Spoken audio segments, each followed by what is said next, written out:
आईच्या आड केले तरी म्या साहेबांना पत्रात नुसतं सांगितलं सुद्धा नाही की माझी लेकरं गेलेत, आपली लेकरं गेलेत. तुम्ही विचार करा ना तो क्षण माझ्यासाठी कसा असेल तो. आज तुम्ही एवढा माझा जय जयकार मांडला, एवढा फोटो माझ्या साहेबांचा लावला, येतानाच गाणं ऐकू आलतं मला. येतानाच गाणं कानावर पडलं तसं माझ्या डोळ्यातले अश्रू, माझे हिऱ्याचे अश्रू मला भासून लागले बघा. गाणं ऐकलं म्या. माय बापाहुनी उपकार माझ्या भीमाचं लय हाय र, तुम्ही खातात भाकरीवर बाबासाहेबांची सही हाय र, तुम्ही खाता त्या भाकरीवर माझ्या साहेबांची सही हाय र. आता एवढ्या छोट्या छोट्या मुली इथं बोलल्या तेव्हा मला बी राहवलं नाही. मी साहेबाला म्हणलं 2च मिनिटात मी येणारच आहे बरं, आज मी भाषणच करणार आहे. मला जित्या तुम्ही करा तुम्ही बोलू दिलं नाही व तुम्ही नाही बोलू दिलं. या ना माळ शेणाच्या गवऱ्या थापायच्या, साहेबांना मोठं करायचं म्हणून 400 रुपयातले 300 रुपये मागं टाकायचे, 100 रुपयाची पदरात गाठ बांधायची. खाल्लं तर खाल्लं नाही तर उपाशी मेले. पण म्हणून मग मी आज साहेबाला सांगितलं मला 2 का मिनिटं होईना त्या पिसाळ साहेबांच्या कार्यक्रमाच्या अगोदर आपल्या तांब्याला जाऊन येऊ द्या. लेकराने खूप सुंदर कार्यक्रम केलाय साहेब. अहो तिच्यावर धिंगाणा घालून नाचणाऱ्या लोकांपेक्षा लेकरांनी 300 पुस्तकांची ती पुस्तकं काढून लेकरांची परीक्षा घेतली म्हणून. त्यांना भाषणासाठी एवढा अभ्यास करावा लागल म्हणून त्यांनी ही स्पर्धा ठेवली. माझ्या लेकरांचं खरंच लेकरांना तुमचं खूप कौतुक बघा ह्या रामकुल.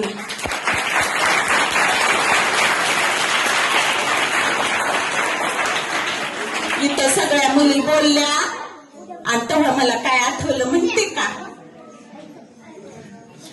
उमर में बाली, तुम्ही म्हणल्या नाही येताना काय म्हणणार म्हणून रामूला मी सांगते तुम्हाला.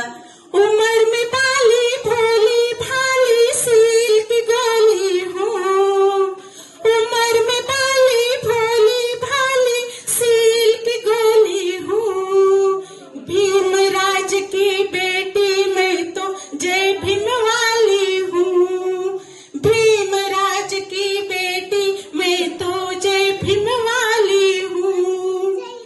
आणि मग माझा यशवंत मोठा झाला. साहेब एवढं मोठं झालं आणि साहेबांचं मी फक्त एकच तुम्हाला आता जाता जाता सांगते. साहेब लंडनहून आलं. आज सगळी शी तुफान तोबा गर्दी जमा झाली बघा त्यांचा सत्कार करायला. पण मला बी वाटलं माझ्या साहेबांचा सत्कार मी जावा म्हणून मी फडताळात गेले. भरा चिंध्याची गतुडी उचकली. एक काही लुगडं माझ्या मनाजोगं दिसना मला. सगळे फाटक्या चिंदा कशाला ठिगट कुट फाटकट कुट तुटकट कुट काही कळना. आणि मग मला आठवलं फडताळाच्या बुडाला शाहू महाराजांनी माझ्या साहेबांचा सत्कार करायला एक जरतारी फेटा दिला होता. आणि मग मी ते लोकड्यासारखा जरतारी फेटा गुंडाळ्यान गेले की साहेबाच्या सत्काराला. साहेबाचा सत्कार केला आणि मला हुंसी साहेब म्हणलं की आलीस रामू. मला हुंसी रडू आलं बघा. आणि मग मला घरी आल्यावर साहेबांनी सांगितलं रामू तू जर अशी रडत बसलीस ना लोकांचा अश्रू कोण पुसणार ग. तुझ्या अश्रूला पाम घाल नाहीतर या पुरामध्ये 9 कोटी जनता सगळी वाहून जाईल. त्यांची दुःख वाहून जातील. त्यांचं दारिद्र्य कधी नाहीसं होणार नाही. म्हणून रामू तू तुझ्या काळजावर दगड ठेव आणि दगड ठेवून तू काय कर माझ्यासाठी एवढी आहुती दे की मी जगामधला सर्वोत्तम महामानव होईल. आणि तेवढा शब्द पाळला बघा. आणि जाता जाता 39, 37 ते 38 वर्ष माझं वय होतं. एवढा मोठा महामानव पण मला बघून रडत होता. मला टीबीचा आजार झाला आणि माझा जीव सोडला. माझा यशवंतातून जीव निघत नव्हता.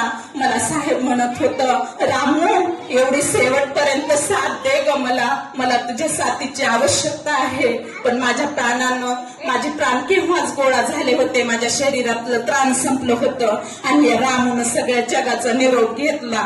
तेव्हा लेकराय हो असंच काम करा. मला आज परवानगी तरी कुठं होती म्हणा, मला स्वर्गातून यायला येळ नव्हता राव. पण मला साहेब म्हणलं जा, कधी जित्यापणी म्या तुला बोलू दिलं नाही. पण म्या म्हणलं मला बी तुमचा अभ्यास झालाय, तुम्ही हिंदू कोड बिल पास केलं ना, तेव्हा बायाली बोलण्याची मोकळी खाय आता, म्हणून धावत पळतच आले आणि तुमच्या समोर उभी राहिले. धन्यवाद.